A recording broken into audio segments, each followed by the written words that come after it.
Yeah, welcome back to the channel. We're going to do another Filmmaker Reacts. This one I can't get out of my head, but I missed the boat, obviously, by about a year, but it's the Will Smith apology video. I want to talk about the overproduced nature of it and what it's doing. I don't want to talk about what he actually said, so I'm not going to play the audio or anything. I just want to look around the room and see some stuff that I find to be just driving me crazy, just driving me absolutely crazy as a filmmaker. So yeah, let's get into it. So I'm just going to grab frames because I don't think it's worth, let's do 1080p. Nope, we can't go any higher because I don't think it's worth actually playing it. But okay, so we have a wide. It looks like a set. It just looks like a set. It looks too clean and too organized. I'm almost certain this took place at Will's house. So this is his, this is his office or his lounge or whatever, but it's too well lit, too evenly lit, and it's too awesome. I think the only error I see in this wide is there's a reflection of a lamp in this poster. So, but short of that, like it's really well proportioned. They're shooting into the corner of the room to make the room look bigger. The wide is wide, which is giving you sort of the illusion that you're sitting close to him because the camera is physically just on the other side of the coffee table from him. So it's only like, I don't know, 5-6 feet away. So yeah, so like incredibly high production value. Were all these plants and furniture there? Possibly. I mean, he's a celebrity and he's incredibly wealthy, and so for him to have a person interior designing his house is almost a certainty, although I feel like maybe Jada would do that. But the first thing you do when you go to a film set, especially if it's on location, is you rearrange the furniture to make it work. So maybe that was rearranged. I have a feeling the chair he's sitting in was not where it is, because why would he want to sit in the corner of the room? But short of that, it just seems that was sort of my first indication, other than the fact that he did it in general, that I was like, what, this seems incredibly artificial. But other than that, it just seems artificial. And then even before that, so we have this overlay, which it was, yeah, let me talk about the overlay. Before I talk about actually, let me talk about the lights first, because you can see there's like a Kino flow or something. It's probably not a Kino, but it's let's see if it'll play it. Yeah, so there's a big panel light. So a DP or a gaffer, or at least a lighting technician, came in and put up a big panel light to light it correctly.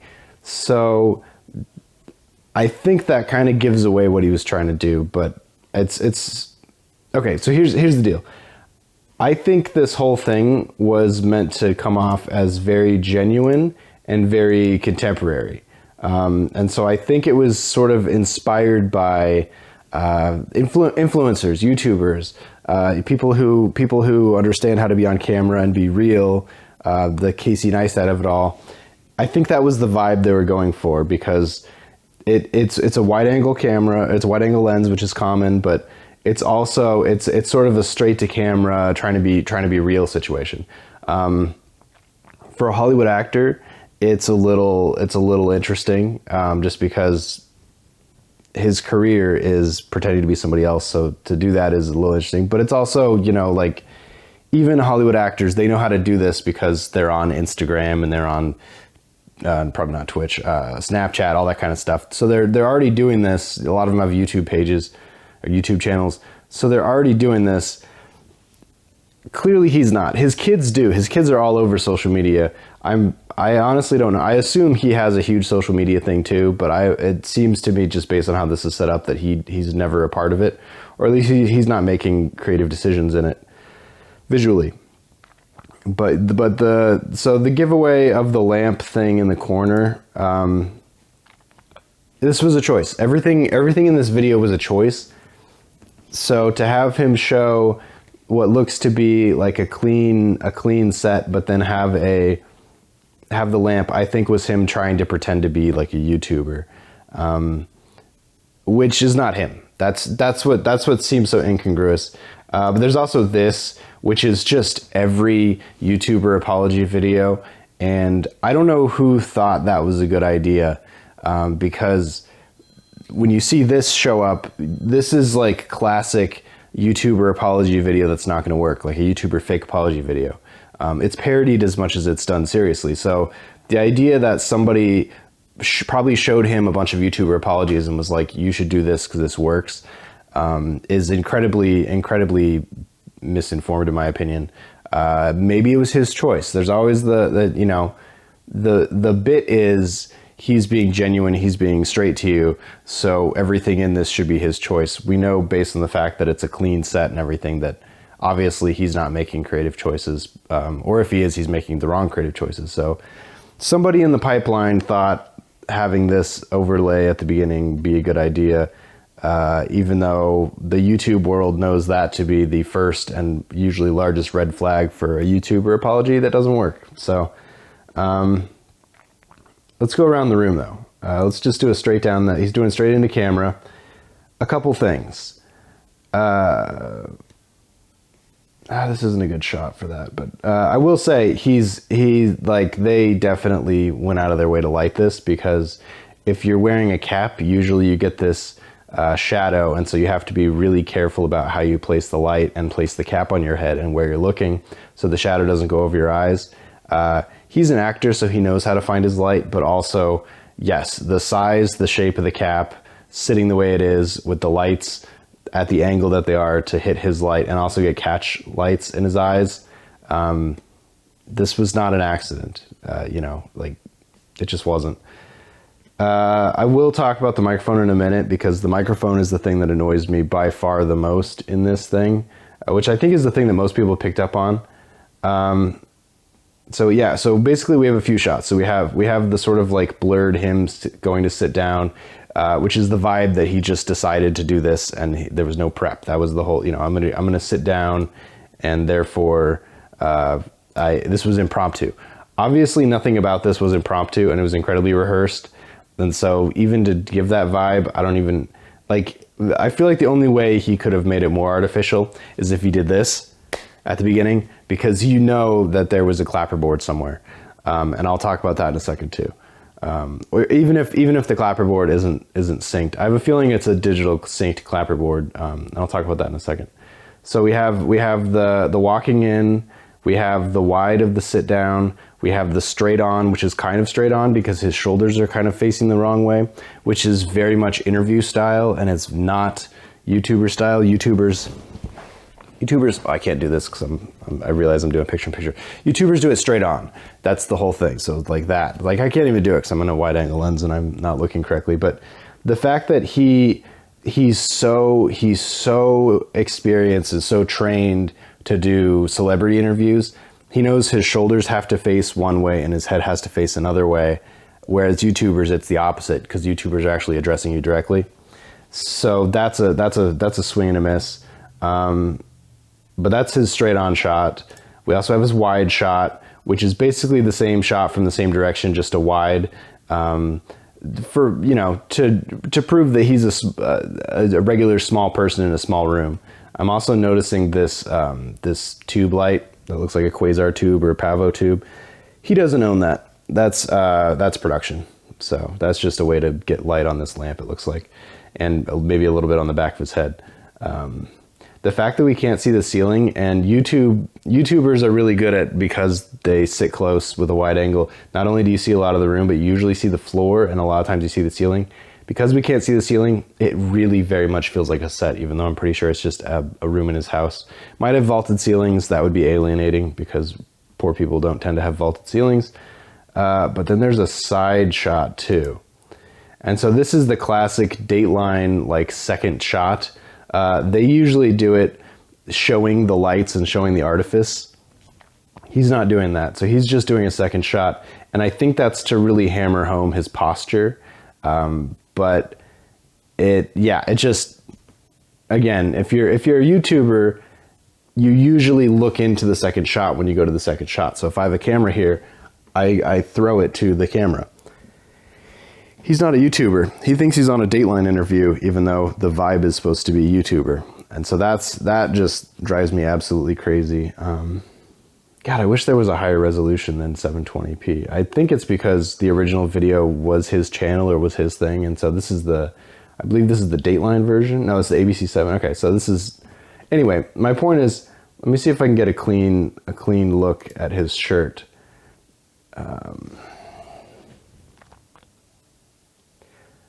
I can't tell. Okay, so here's the deal. He has a microphone. Let me see if I can get it in the wide. So he has a microphone on a stand. I can't tell even in the closes whether this microphone, it looks like this microphone is wireless, so it does transmit. So there is, it's conceivable that this microphone can record and can transmit, but he's not talking into the microphone. And the reason I'm saying that is the fact that he's sitting so far away and not sort of close to the microphone, his voice would be very inconsistent and would take a crazy amount of audio work. So conceivably, he's using that microphone. This is my whole microphone rant. Conceivably, he's using that microphone, even though it does seem a little bit inappropriately far away. Also, this is a stick mic. This is a hand mic, so this is meant to be held or meant to be close to you. But he wanted to make sure that you saw him. He didn't want this microphone blocking, so it's not actually doing what it's supposed to be doing. Again, that's a weird creative choice because as YouTube understands, especially during podcasts, it's fine to have the mic up near your face when it's that kind of mic.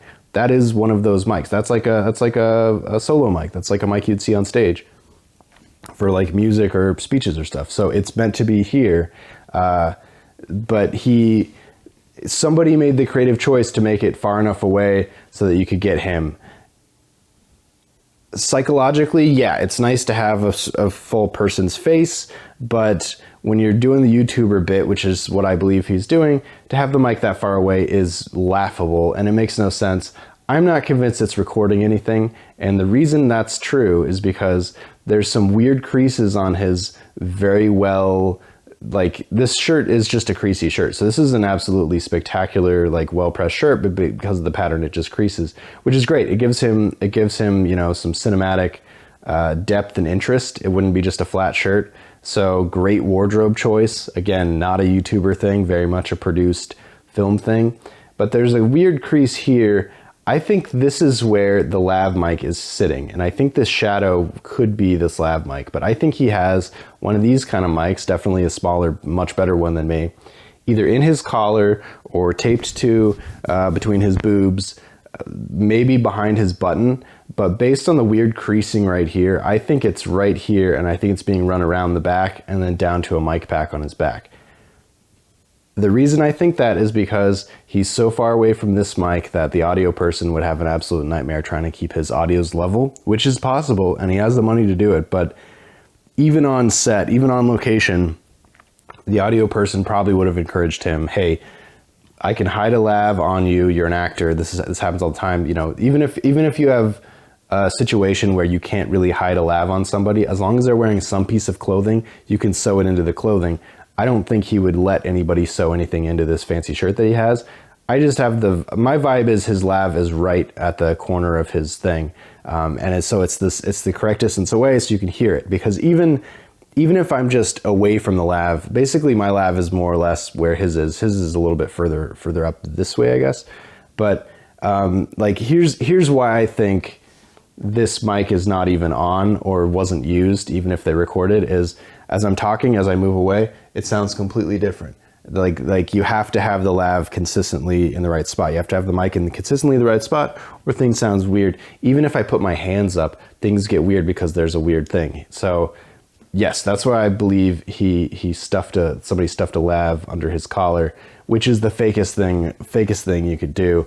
Why even have the microphone? If you're gonna do it straight to camera and you're gonna abandon the YouTuber style of talking on the microphone, why even have it to begin with? It's completely artificial.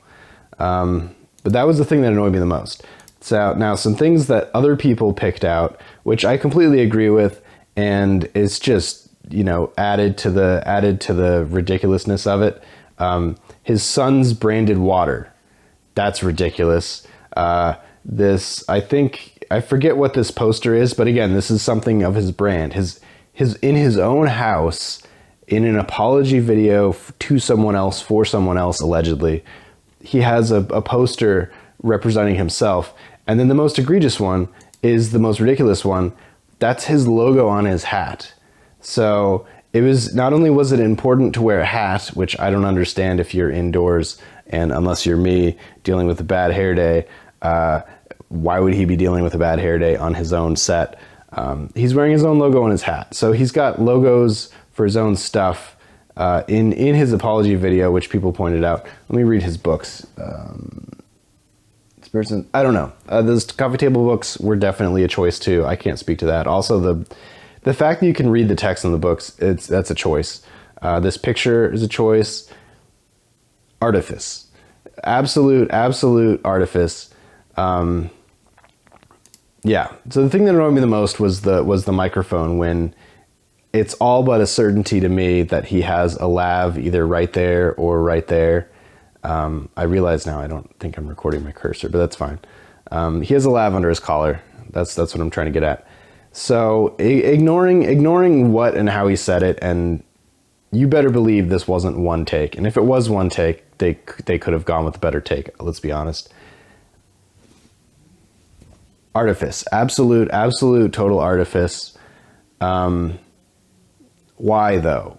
If you want to be real, everybody understands. Take your phone, hold it like a vertical thing, and speak into the phone.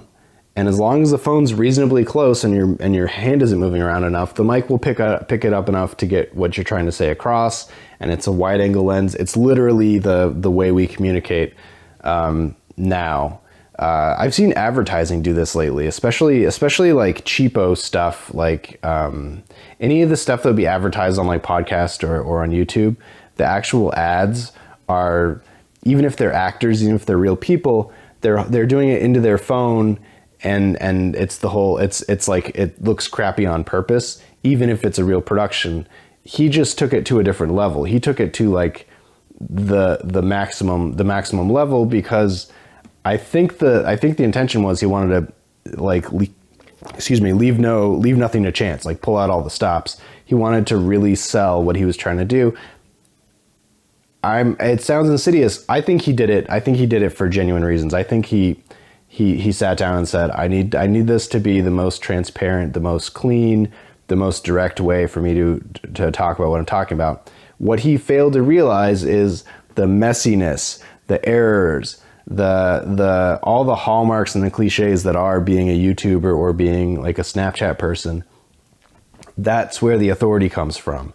If your entire persona is clean and flawless and a perfect take and leave nothing to chance, you've failed to learn your own lesson about being authentic. That's really what I'm about.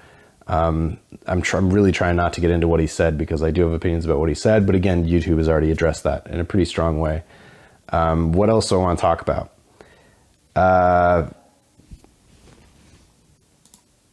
Is the background in his place? It's not. Okay, so his shirt is sort of a pale blue. There's a blue thing. There's blue water bottle. Yeah. The rest of the room is pretty neutral. There's a lot of grays, which could be, again, it could be interior designer did this, because gray and any shade of white to black is pretty pleasing. But somebody went out of their way to put, there's one pavo tube that's just doing white to sort of highlight the lamp, and then, or highlight the plant, and also do a little bit of an edge light in the back of his head and shoulders. There's another pavo tube that's doing sort of a teal, which is very complementary to his shirt and to the water bottle. But also, because teal is sort of the other direction from orange, his skin tone really is pulled out. So we have gold, sort of a tan brown, and then his African-American skin tone. And again, the mahogany table over here. So there's somebody made a very specific color choice to, play with it's not really a teal orange, it's more like a teal gold, to really make him stand out, to make sure that you understand that you're looking at him. Even his pants have a little bit of orange, a little bit of brown in there, to really stand out against this teal in the back. Now, just based on the fact that there's only teal right behind him, I have a feeling that was a final decision on set. But everything else, this all matches. Again, YouTubers don't do this. I'm wearing a blue shirt. The couch is blue. That's a real faux pas. That's a real faux pas. Also, my head's in front of a reflective poster. Again, swing and a miss. He can't be bothered. The only way, like, yeah, I don't know. And there's also, and then if you really want to get into it, and this will be my last little, complaint, is the reflections. So one of the big problems when you're a director of photography, whether or not you're lighting it really aggressively, which I would argue they are, because obviously this lamp is not doing anything to him. This lamp is not doing anything to him. It's studio lamps, and then this pavo tube, or whatever it is, aperture quasar tube. I don't even know what they're called. Reflections are awful, and you're always chasing them. And so whoever set this up is an absolute top of their game, because the reflections here don't look like anything. But there's a ton of reflections. And so they did a really good job of making sure the camera and all the equipment was oriented to only have stuff in front of him being reflected. That can be done. That can be done relatively easily. What's really difficult is when you have a spherical or a cylindrical item that's highly reflective. And here it is. And what do we see? We see a table leg, and we see the carpet or the rug. And I couldn't tell you what that is, but I would say that's probably either a leg or a tripod of a person, or a leg of a person or a tripod. But other than that, flawless, absolutely flawless. Yeah. So it's a weird push and pull. If you wanted it to be clean and spectacular and Dateline-esque or interview-esque, that would have taken a lot less time and a lot less trouble, and he would have delivered it the same, because that's how he delivered it. He just wouldn't have had the goofy walking in, pretending it's the first time he did this thing, walking in, sitting down, and taking that like shaky breath that he definitely rehearsed. He definitely did.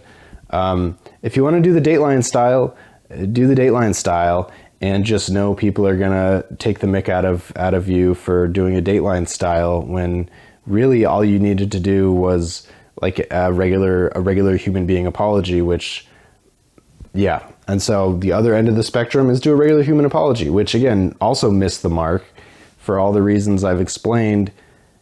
Just be a person. Like that's the issue, is just be a person.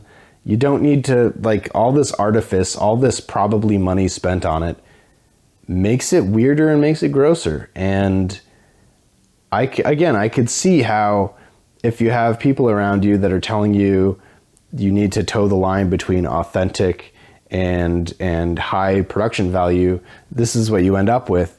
But it smacks of not understanding what you're trying to emulate, and therefore making it fake. I would point to him to look at his kids, how his kids handle their social media, which is its own bag of, can of worms. Or even the Kardashians. The Kardashians are absolute Jedis when it comes to appearing to be authentic. I could see why he wouldn't want to do that, because that's a brand that isn't really compatible with his brand necessarily, whereas kids' brands I feel like probably could be. What a mess.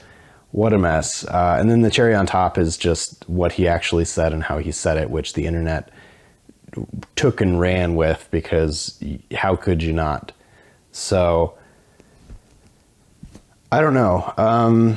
Final thoughts: the production design, the art department, the costumer, especially the director of photography and the lighting technician, so the gaffer, 10 out of 10, absolutely crushed it. Also credit to the audio guy, because if it wasn't what it was, we would all assume that microphone on the far left was the microphone he was speaking into, which I'm certain that's not the case. I could be wrong. There's a way to make that microphone with some good post-production sound, talent, and make it work. But I am just certain, based on the fact that he moved around and the fact that he sounded so consistent, that he was wearing a lav mic, because I've worked with sound people. Yeah, what a mess. As far as the creative choices in what was trying to be accomplished, it was a miss. And I almost said it was a unique miss, but it wasn't, because the entire cliche, the whole thing that he's sort of winking at, is the YouTuber apology video. And YouTuber apology videos are famous for missing the mark in huge fundamental ways that make it worse. So by that metric, he nailed it. By failing to be a YouTuber missing the mark, he also missed the mark. So what a mess. You know, that's, yeah, you can be real or you can be artificial. There's going to be minuses for both, but when you split the difference, it really sticks out. And yeah, apologizing, a public apology like this, I don't need to get into it. It's a mess. Yeah, let's hope I don't do anything in my life that causes me to make a public apology that's seen around the world, you know, 100 times, because I wouldn't do any better and I would definitely look worse on camera. So good luck to everybody involved. What a mess. Hope his production team got paid. So that's it. Catch you next time.